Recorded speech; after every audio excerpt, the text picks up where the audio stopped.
Welcome back to this class. Let's consider allotropy. Definition. Allotropy is a phenomenon whereby an element occurs in more than one physical forms, but in the same physical state. So the word allotropy also means polymorphism. So if you look at the definition, so it means some elements have more than one physical form. That is, they exist in more than one way. And again, the definition also says that they must have the same physical state.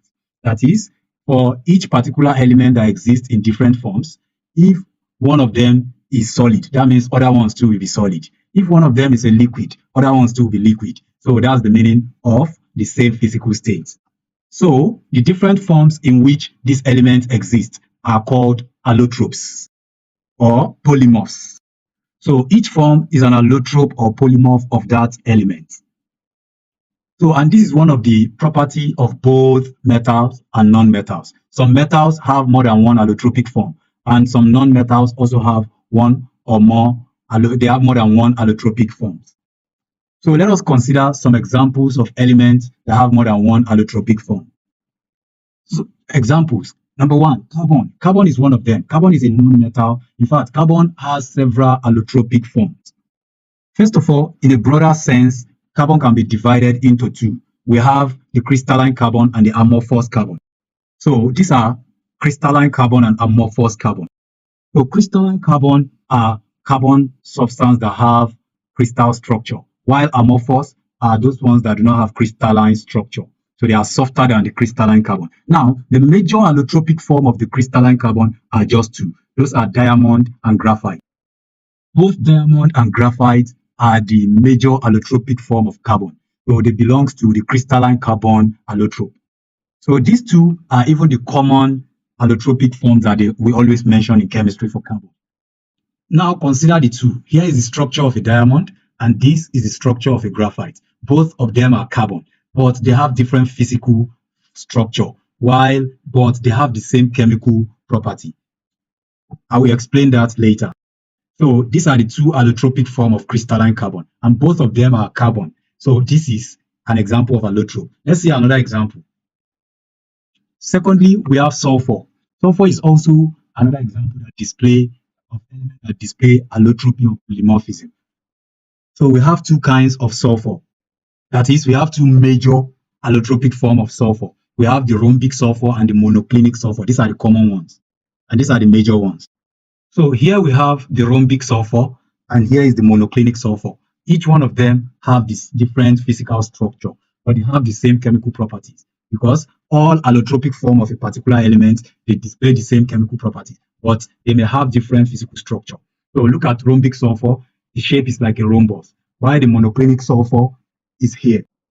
So the monoclinic sulfur is rod-like in shape, unlike the rhombic sulfur, which is forming a rhombus. Another element that display allotropy is tin. So we have white tin and red tin. Another element that display allotropy and polymorphism is oxygen. So we have oxygen O2 and oxygen O3. So the oxygen O2 is known as dioxygen, while the oxygen O3 is known as trioxygen, which is also called ozone.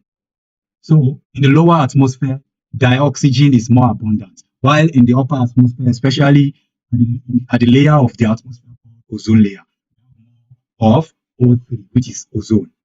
Now, another element that displays polymorphism is phosphorus. So we have white phosphorus and red phosphorus. So here we have white phosphorus and here we have red phosphorus. And mind you, phosphorus is the major ingredient used in the production of matches. The part of the matches that produce light, that produce fire, is made up of phosphorus. So now consider the different matches that we have here, the different matchsticks that we have here. So this is made from red phosphorus, while these ones are made from white phosphorus. So this shows that phosphorus is one of the elements that display polymorphism or allotropy. Thank you. Now we need to note that all the different allotropic form of a particular element, they display different physical property. So they can have different physical structure, but they have the same chemical property. So take for instance carbon, which can be diamond or graphite. Both diamond and graphite will bond in oxygen to produce carbon 4 oxide or carbon 2 oxide when the amount of oxygen is low. But if it is more, they produce carbon 4 oxide. So this represents the equation of the reaction. So when diamond bonds in air, it produces carbon 2 oxide. Similarly, when graphite bonds in air, it produces carbon 2 oxide. So the same product are formed. The same product are obtained from the bonding of the two substances. It means that both of them may have different physical structure, but they display the same chemical property. Similarly, if you consider white phosphorus and red phosphorus, just like we have it on the matchstick. So you can see that this is red phosphorus and this is white phosphorus. Both are used in production of matchsticks. So both phosphorus, white phosphorus and red phosphorus, they produce fire. The same fire in which bond to produce the same product, which is charcoal and ashes for the matches. So what we are trying to say is that both white phosphorus and red phosphorus can produce fire. They can produce flame. So this is another, they are flammable. This shows that both white phosphorus and red phosphorus, they have the same chemical property because flammability is a chemical property of a particular substance. It's just that their physical property is different. You can see that white phosphorus is white in color and red phosphorus is red in color. So both white phosphorus and red phosphorus will bond to produce flame. They produce fire. That's flammability. Thank you. So what we are saying in essence is that all allotropic form of a particular element, they always have the same physical properties, but different physical properties, but the same chemical properties. Thank you.